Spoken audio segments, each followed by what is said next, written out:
Hello, I'm DPWRAM, and this is my 2019 Drz400sm. This video in specific is going to be an overview of the build, parts I have, parts I'm waiting for, and just some background information on everything altogether. This is the bike that I got to replace my 2004 S model, as that bike had been stolen. Some background on this one: it's 2019, as I said. It's an SM model instead of an S like my previous one. I bought it with 371 miles on it, practically nothing for the year, and it also came with the ugly dual Yoshis that I've already sold off of the bike. And surprisingly enough, I'm the third owner, so the two previous guys before me pretty much did nothing with this bike but let it sit in their garage and rode it occasionally to keep it alive.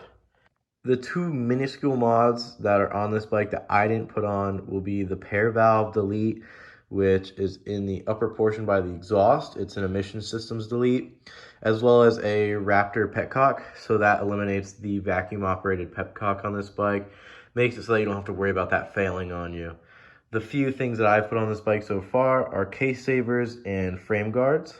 Those have been installed on both sides just to protect the bike and make sure that nothing happens in the little amount of time before I build it.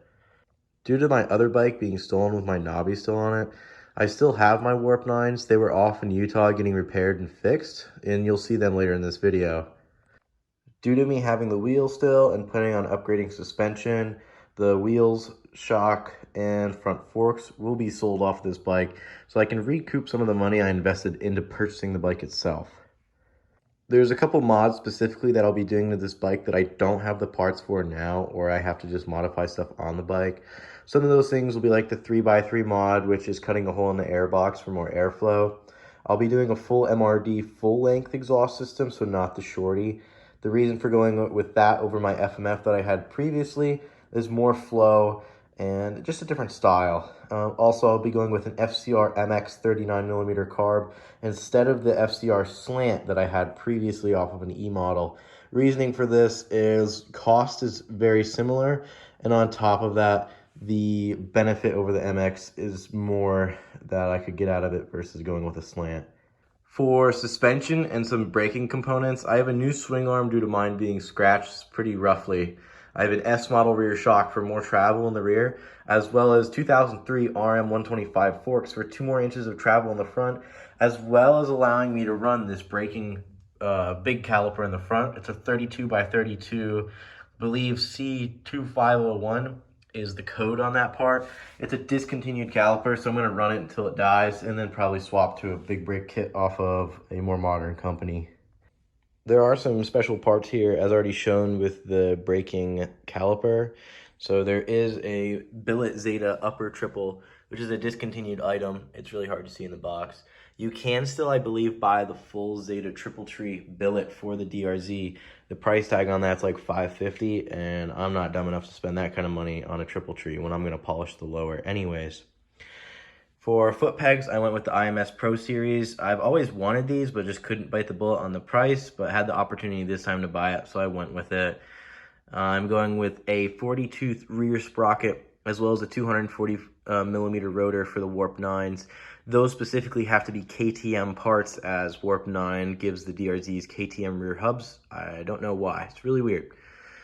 The bars, it's a twin wall 997 bend, as I've run the RC Honda bend on my last 3 bikes, I believe. So I'm really used to that. I will be running a Trail Tech Vapor, the same thing I had on my other bike when it was stolen.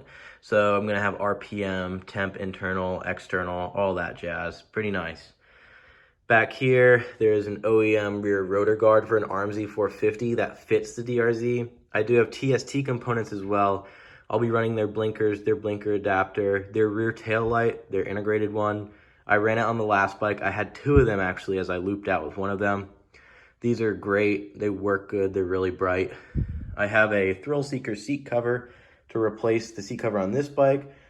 This one, instead of being pink and purple ribs like the previous one, will be the same color blue as the sides, and then a sky blue rib, and that alternates across the whole thing. The reasoning behind this is their pink fades very fast. It doesn't look good after a couple months, and I'm not willing to spend the money on something that's not going to keep its color and keep its look, even though it matches the bike very well. I have some bling parts here, just little billet things. There'll be a lot more coming in.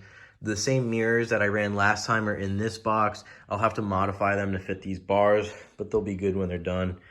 I have fork bleeders as well, just some little fancy things that I don't really need but are cool to have. Continuing on, I have a works connection rear caliper guard. This one as well, just like the rear rotor guard, is for an RMZ 450. From my measurements, it should still fit, but we'll see when we get there. I have a pipe guard from Warp 9 for the MRD when that comes in, hand guards, and then a spec bolt kit that was for my last bike. I didn't even get to use it before the bike got stolen, so I have all of that. And then fork guards, which will be for the RM125 forks right over there. Hidden under here are some blue plastics. I restored those rad shrouds. I got them used. You'll see them later on. It's a big process to do that. Wet sanding, polishing, keep doing it until it looks good. I did the same thing with my old blue headlight shroud as I still had it as I took it off the bike right before it got stolen. I also have a skid plate over there. The same one I had before is from Enduro Engineering. I loved it last time. I had to cut my old one to fit my Powerbomb header. But this one, due to running an MRD, I won't have to. It's great. It covers a lot. It comes with foam tape to protect your frame. So overall, I think it's the best one on the market for the price. And probably what will be my favorite part of the build is my Warp 9 Elites. I had these rebuilt by Warp 9 in Utah with new hoops, so it's blue instead of black. Everything else is the same hubs, same spokes. The rear one isn't here right now as they're finishing that one up as it had some complications. Otherwise, they're beautiful. The blue, I think, will look amazing with the bike.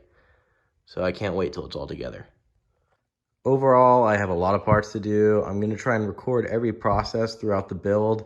Specific things will be noted more than others due to them being more specific for DRZs and how they'll help other people if I make more emphasis on them. The bike itself is still going to be really similar. I already had a retro kit lined up before my other bike got stolen. So this one will be the same style kit, different coloration in terms of the location of the colors. The front will all be blue now instead of having a white front fender. I'll still have white fork guards, and the rear tail will still be white. So it'll be a bit of a change, but I think one that'll look really good. If you have any questions or things you want to know about the build, just let me know. I'm going to try to keep up with everything and post pretty frequently, but you never know how it's going to go since I've never really done YouTube before, and it's going to be my first experience on trying something like this out. Thanks again for anyone who watches, and have a good one.